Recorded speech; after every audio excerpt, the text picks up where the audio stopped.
Hello and welcome back to a new episode of Home of Medicine podcast in association with the Royal College of Physicians, Edinburgh. My name is Ben Lovell. I am an acute medic and I work in London in the UK. And as usual, I'm joined by my co-host. I'm Amie, a consultant in acute medicine. And I'm really excited. This is our second episode with an amazing guest. Please go back and listen to the previous episode where we spoke to Professor Pat Croskerry, who is an expert in clinical reasoning. And our first episode we did actually gave a really fantastic overview of a lot of issues about biases, thinking errors, and metacognition, which affect us on a day-to-day basis. I'm super excited to have Pat back with us again for one more episode where we're going to be talking through a case that really illustrates a lot of thinking errors and biases and facets of clinical reasoning that I think we can all resonate with. So thank you so much, Pat, for being back with us today. Great. Happy to be here. I wanted to talk about a particular case. It's a favorite case of mine with medical students because it brought out some biases and it had a good outcome in the end. You'll be pleased to hear. And it sort of pointed towards various problems with the practice of medicine that don't come up in the classroom so much. You learn a lot about the underlying anatomy, physiology, pathophysiology of disease.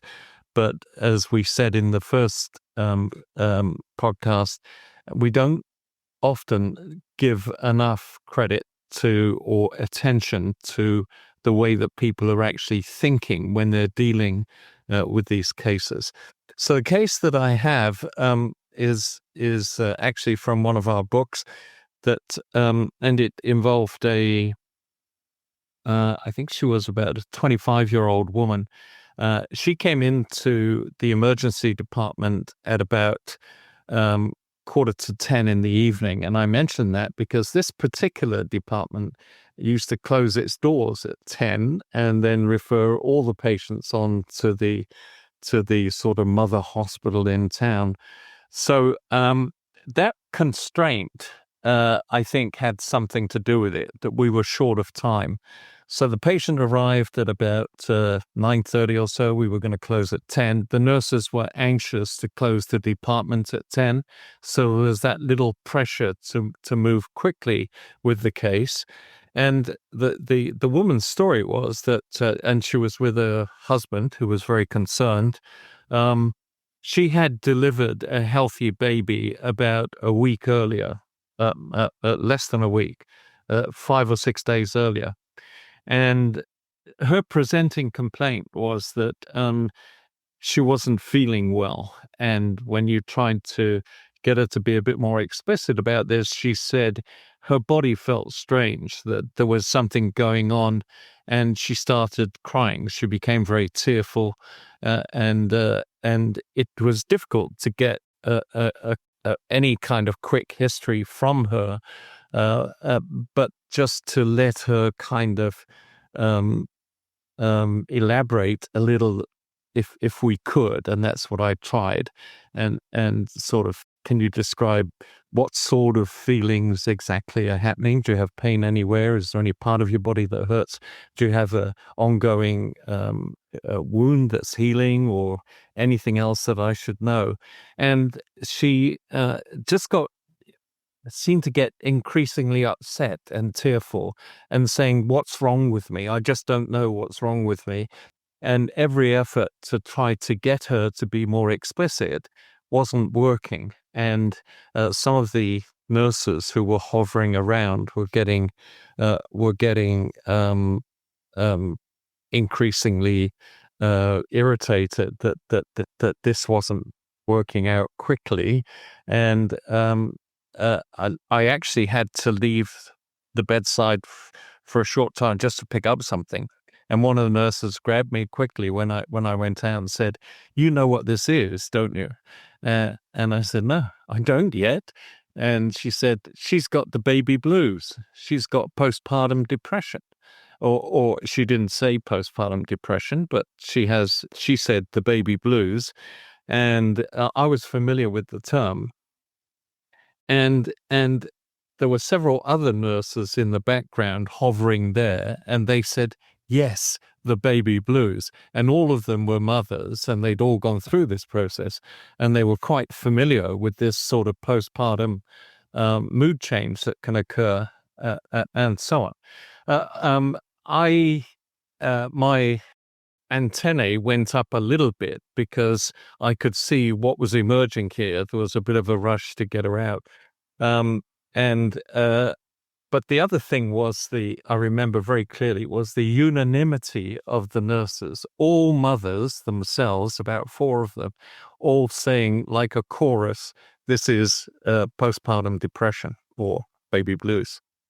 So I tried to go back to basics, tried to review her medical history. When did it start? Did she have any significant history? And so on. When did this start? This had been coming on for about 24 hours, she thought. Her husband was entirely supportive. He was holding her hand. He was extremely concerned about her. And she said, I just don't know what's wrong with me. I feel terrible, and crying. And so I began an examination, just going over her from head to toe to see if I could find anything as a starting point. And I went over her completely and couldn't really find any area of her body that was problematic, that was a source of pain or anything. It did seem to be, leaning towards something that had clearly been adopted by the nurses. And the examination included a motor exam, and tested her reflexes and so on, and head and neck exam, all of that. And I did notice on the when I was testing her reflexes that she had no patellar reflex in either leg. And that is not a very specific finding. It doesn't point to much at all, but it was the only thing I could find, really. So that was the situation. And then I can tell you that about a week before I saw this patient, I'd read an article published by a physician who'd had Guillain-Barré syndrome. So that's called availability, in that recent knowledge or recent experience with something can influence the way you think. So availability is one of those biases. If you're in a pandemic and somebody comes in with a cough and you automatically assume it's COVID or automatically make any assumption, you do that because of what's called the availability bias. That diagnosis is very available to you because you've had recent experience with it. And this thought that I had of Guillain-Barré was available to me because I had recently read this paper by a physician who had it. So from there, the nurses said, what are you going to do? We're about to close. I said, I'm going to refer her to neurology at the major hospital. So I called neurology, and the resident who picked up the phone, I actually knew, who'd been with me on a previous rotation. And I said, you're going to think I'm a bit off the wall here, but I have a patient that I think may have Guillain-Barré. And the resident said, yes, Dr. Croskerry, respectfully, you are off the wall. Do you know what the chances of this are? She's got postpartum depression. And I said, yes, that's the consensus here, that she has postpartum depression. This was now 10 o'clock at night. I said, can you see her? Because I'm not comfortable sending her home. So she eventually agrees, insisting that it is postpartum depression, that I send the patient in to her. So I was able to get the patient out of this clinic and into the main hospital. The nurses all shaking their heads and saying, any fool can see that she has postpartum depression. That was at 10 o'clock at night. We got her out of the department. The next day, I came into the same clinic for another shift, and I said, did anybody follow up on the patient that we sent into the hospital? They said, And of course, the other thing I want to add is that when I thought of Guillain-Barré, I considered something called the zebra retreat. I don't know if you're familiar with this, but there are about 6 reasons that go into the zebra retreat, which stop you from making that diagnosis. And you can imagine what they are. They're outlined very well in one of the cases, but you think people won't believe this because it's so rare, or you're just using up valuable resources, you're missing the appropriate diagnosis, and so on. But anyway, I got in. Nobody knew anything what had happened to her, so I called up the hospital, and the resident that I'd referred her to was no longer working. She'd gone somewhere else. So I said, I gave them the patient's name and said, could you tell me what happened to the patient? And they said, shortly, they said, she's in the intensive care unit. And I said, can you put me through to the unit? And they did. And can I speak to the nurse who's looking after the patient? Yes. And I talked to the nurse and I said, how is she? She said she's intubated right now. And I said, do you know what the problem is? She said, yes, it's believed to be Guillain-Barré syndrome. So it turned out within 2 hours of where we were at the clinic, she had significantly deteriorated. If I'd sent her home, she almost certainly would have died, I think. So what are the biases involved here? Well, one of them is availability on my part. I'd happened to be reading a very impressive article that a physician had written on what it was like to have Guillain-Barré. So availability, but availability helping me because it generated the idea. What were the other biases? Zebra retreat, for sure, which was, if I make this diagnosis, as I tried to the neurology resident, I was more or less dismissed for having something too esoteric and unlikely. The other biases that were interesting were among the nurses, there was this kind of group think going on. They were all on the same page. They were all a bit intimidating of me because this was actually only about my first or second week in that clinic. And they were clearly, I think, going to get this new guy straight. The group biases are referred to as groupthink and bandwagon effect. And it's just an example of how other colleagues can influence you and make you feel as though you're outside of what's acceptable in thinking of a diagnosis. But the only reason I keep remembering that case is because it had such a good outcome. If I'd missed it, I doubt that I could have shown up the next day. And so when we go back over the case and we identify the biases, the case is very good for me because I vividly remember all the things that were going on. But when you present the case, you can identify the biases as they come out. Availability, the zebra retreat, bandwagon effect, groupthink, anchoring. When she came in, as soon as she said that she'd been recently pregnant and she was tearful, that was the anchor. So that sort of cognitive autopsy of a striking case can be a good kind of teaching maneuver for trainees, I think. So actually, I guess that's what we try and do in the podcast, is we talk through a case and try and pick up on the biases, although you've introduced me to some today that I'd never heard of before. So thank you.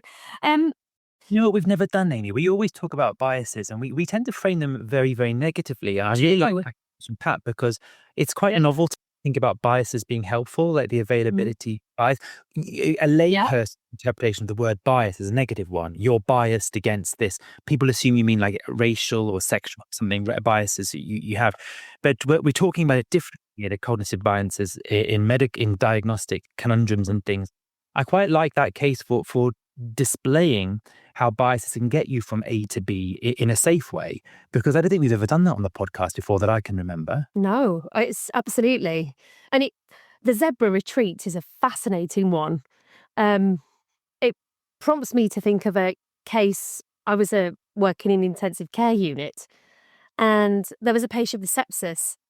And I don't know where I'd read it or listened to it.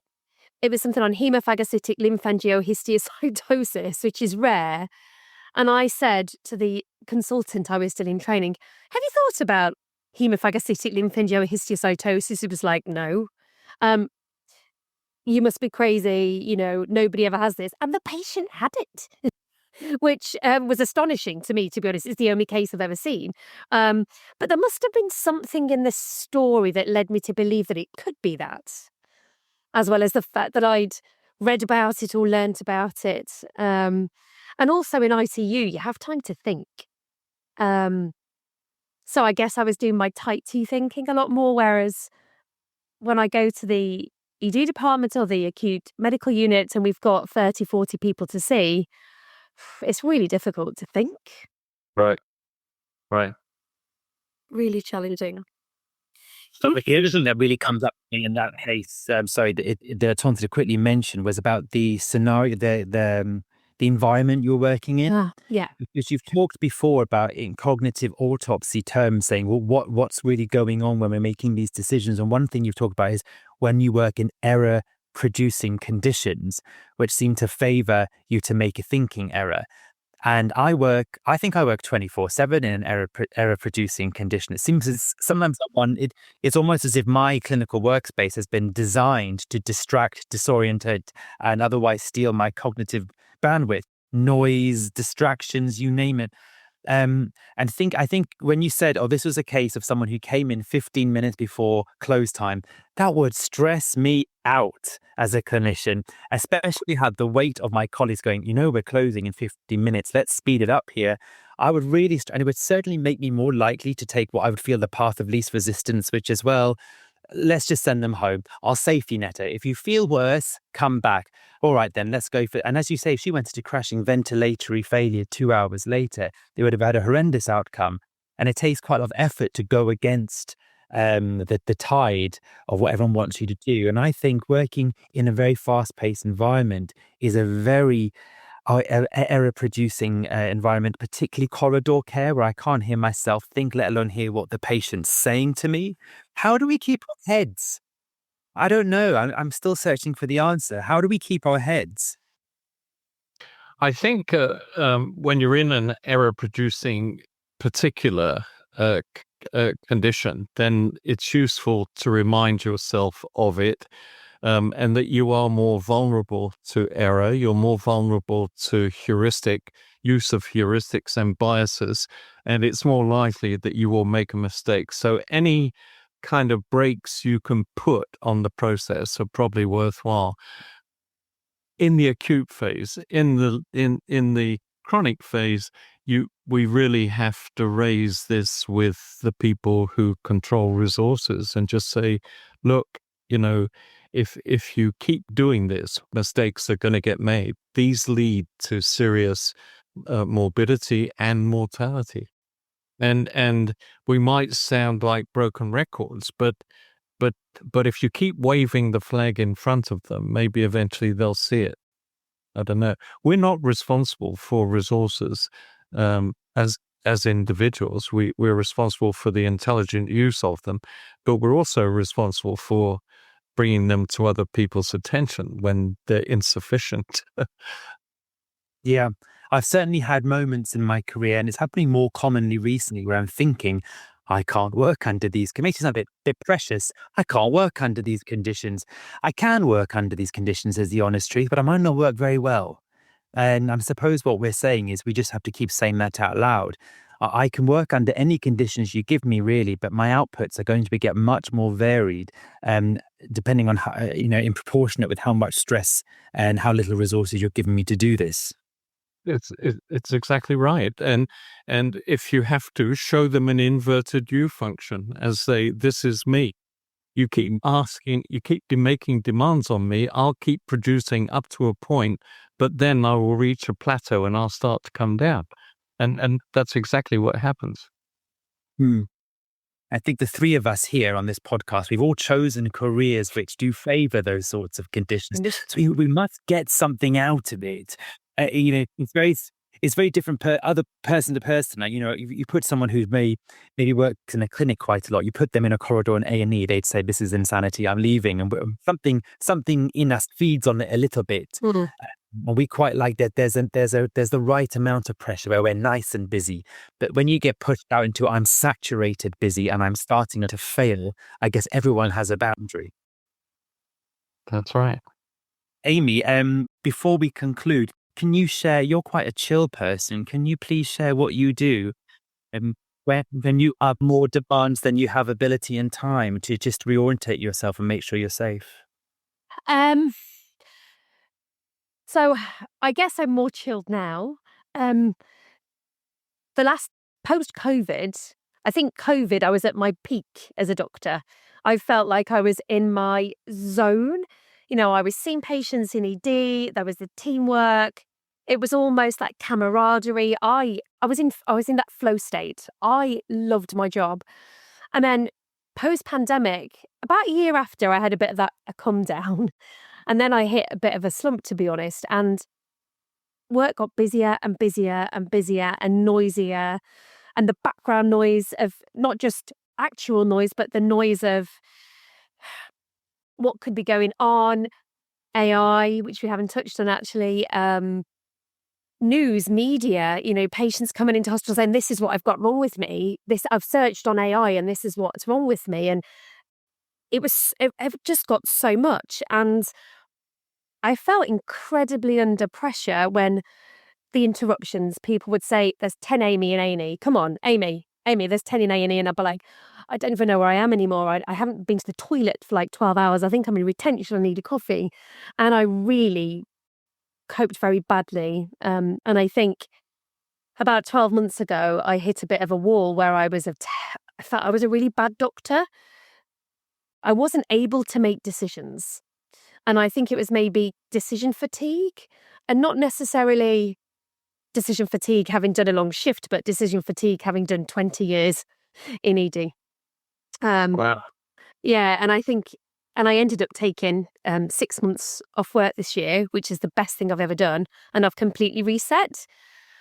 And I've gone back to work in the same environment that I was in before. Me and Ben working different. So I'm in Birmingham, Ben's in London, but still quite similar departments where we work. But I only system 2 think at work at the moment, because I cannot system 1 think safely at work anymore. And I'm sure that creates a huge amount of frustration, particularly for the resident doctors I work with, because I will take a history and it will take me 30 minutes. I know that's not sustainable, but it's the only way at the moment that I can work. So instead of seeing 30 patients a day, I might see 10 or 12, much to the dismay of a lot of people. But that for me is how I practice safely at the moment. And it is things like working together as a team. So I speak out loud now. So I talk all of my diagnoses out loud with the doctors I'm working with or the nurses I'm working with. I ask who I'm working with, what do you think could be going on? So make it more of a team sport. And I now follow up every person I see and I reflect on them. So today, when I was at work, I went through all the cases I saw last week to see what I did well and what I didn't do well. Again, not sustainable, but I think there are some things from that we can maybe do. Certainly reflecting on cases that we've seen and learning from them, I think is a good tool. And certainly thinking processes out loud. I was on a ward round last week and the resident doctor challenged me.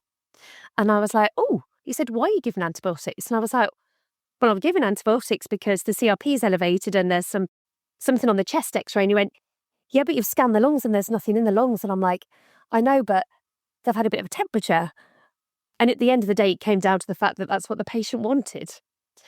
And it was really nice to be challenged, actually. So I think we need to encourage that more from our resident doctors, actually, to be challenged. I haven't answered your question, Ben. I'm so sorry. I've just waffled on. But I think what I have learnt is we need to look after ourselves before we can look after others. So if I go to work and I'm tired, I need a coffee, I need to go to the toilet, I make sure that I do that. And I eat, I take breaks, and I make sure that the people around me do the same as well. Sometimes it's Put your own oxygen mask, Liz. yeah. And I also realised that the hospital can strangely run without me. So, I was actually I was always worried if I hadn't seen everybody properly, because I was like, oh, the hospital's going to fall apart. Well, you know what? I had 6 months off and nothing happened. And I think that's a bit of self, recognition as well, and kindness, self-kindness and kindness to others. That's a nice sort of topic to end the session on: kindness to self and kindness to others.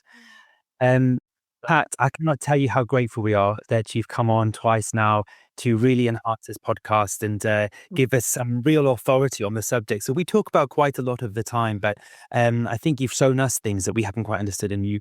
So we've learned a lot. And I particularly I've always been a fan of case reports. They stick in my head. Clinical narratives stay in my head more than reading out a textbook. So when something I learn comes attached to a patient, even a fictitious patient in some say, it goes somewhere in my brain and tends to stay there. So thank you so much for that case you presented and for bringing the subject matter alive in that way. It really means a lot. And I hope it means a lot to our listeners as well. And on that note, thank you very much, everyone, for listening to an episode of Home of Medicine podcast with the Royal College of Physicians, Edinburgh. Please do rate the podcast. Please do subscribe, and please do pass along to your friends and colleagues if you found it useful. And it's a goodbye from me. Bye. Bye-bye.